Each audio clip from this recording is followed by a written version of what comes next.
I'm Che-Wei. I'm a designer, and I made a game called Darkball.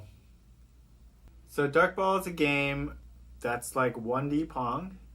Each player has a paddle. It could be a one-player game, it could be a multiplayer game, but you send off a ball, and the objective of the game is to try to hit the ball at the right time. So the inspiration for Darkball came from many years, I guess, of working on timing devices. So I'm really into making timekeeping devices. And for a few years, while I was doing my master's thesis, I was really interested in how we can manipulate people's sense of time. And one of the devices I built was this game called Darkball for iOS devices. I made this in collaboration with a lab, neuroscience lab at MIT, where they were looking at, running this experiment with monkeys and human subjects to figure out how our brain works. Like, we're not very good at predicting time increments. So like you think half an hour passed, but actually an hour passed. Or like you think it takes 5 minutes to get somewhere, but actually takes 15 minutes to get somewhere. And so we're really not very good at having an internal sense of time.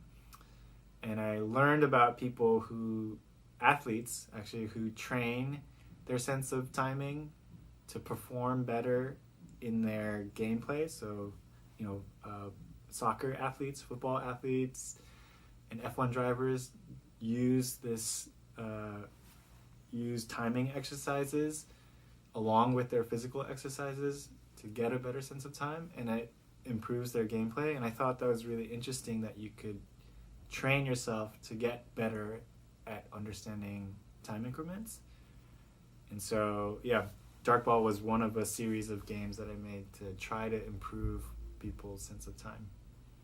The thing that excites me most about Darkball is how people are going to rearrange the blinks in ways that I hadn't considered yet.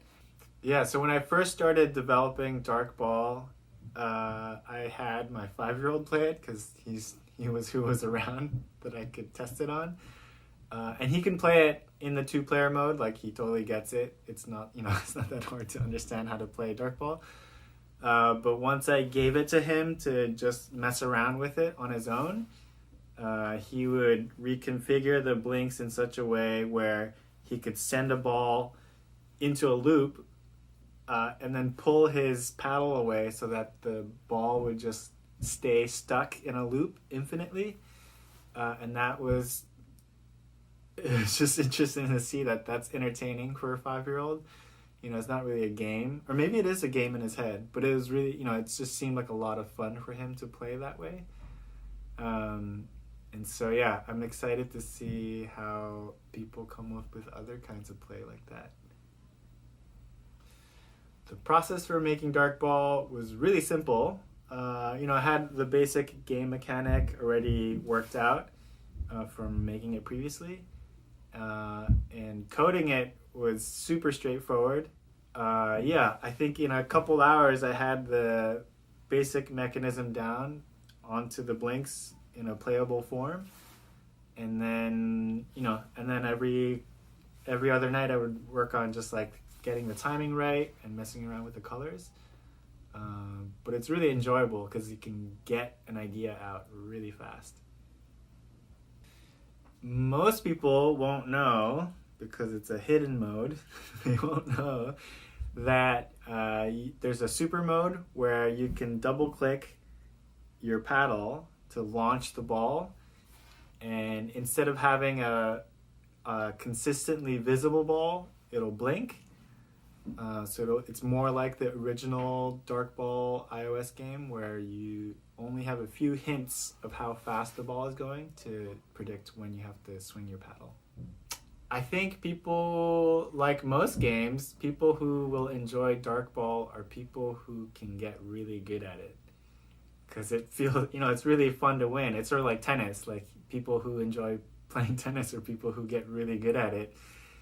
And, from my experience building other timing related games, people who already have a really good internal sense of time are already going to be really good at it, like percussionists, conductors, athletes, soccer players, people who deal with, hand-eye coordination are going to be generally better at it than people who don't practice that sense of timing in their normal lives. You can find Darkball on the community set for Blinks.